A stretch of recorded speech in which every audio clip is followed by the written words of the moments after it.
Hi guys, in today's video we'll be carrying on our work with the WinForms application, but we'll be taking a look at the message box object. The message box object essentially lets you show prompts to the user. You can show simple text prompts or you can show a dialogue allowing the user to make a choice. So let's jump into Visual Studio and take a look.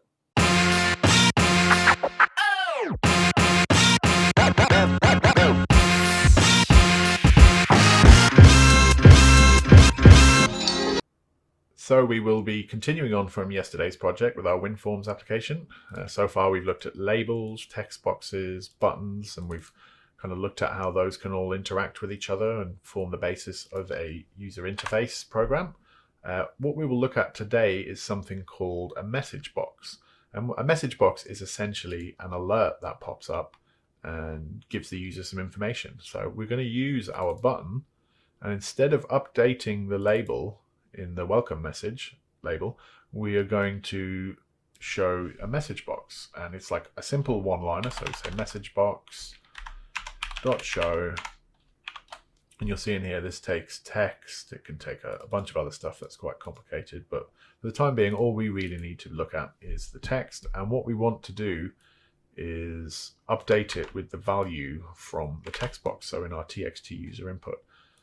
And what I'm actually going to do is I'm going to get rid of this conditional logic that we added yesterday, because we don't need it. We just want to always show the message box with the text that the user has put in the input. So we'll click start, and we'll type something in like, this is my first message box alert, and we'll click the button. And you'll see here we get this little message box alert, and it's got our text in, and we can click OK.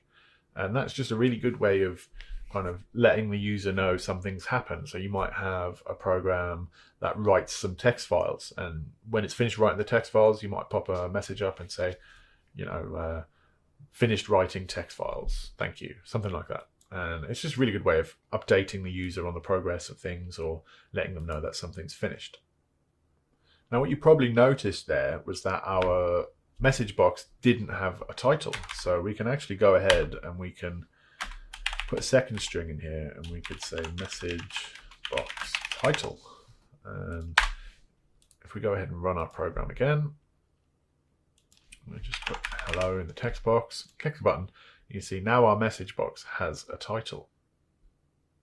So we'll close that down, we'll go back.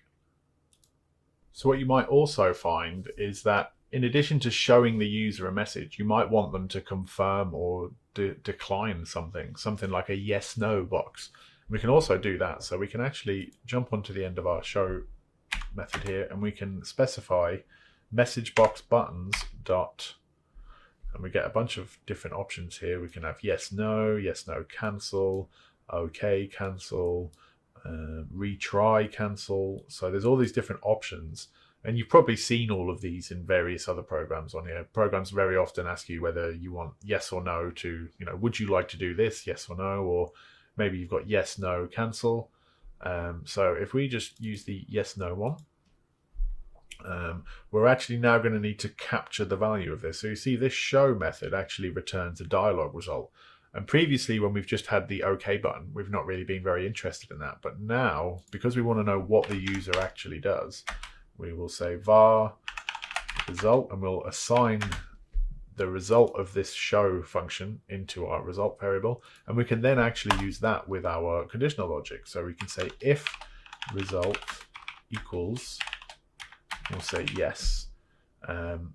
This might be kind of counterintuitive, but essentially the value of the result will always be equal to yes or no, and it will be kind of, it's a string essentially, and it comes from the capital yes and the capital N for no.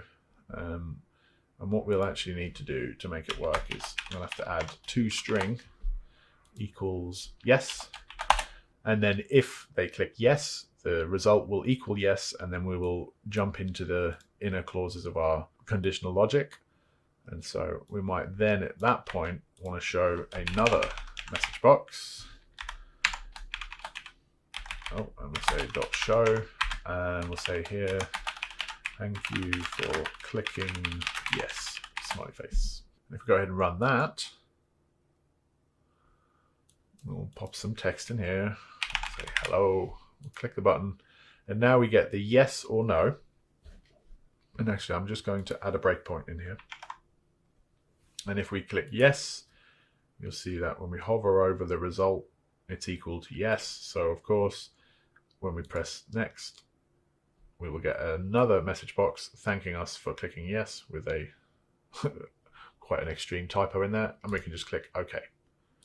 So that's kind of the basics of the message box object. It's really good for showing just progress of something, or that something's finished, but it can also be used to do what's kind of a dialogue essentially with the user. You can ask them whether they want something to happen or they don't want something to happen, or whether they want to abort something, and then based on whatever they click, you can then trigger some additional logic or additional lines of code in your program and sort of control how your program works and give the user that control over what's happening.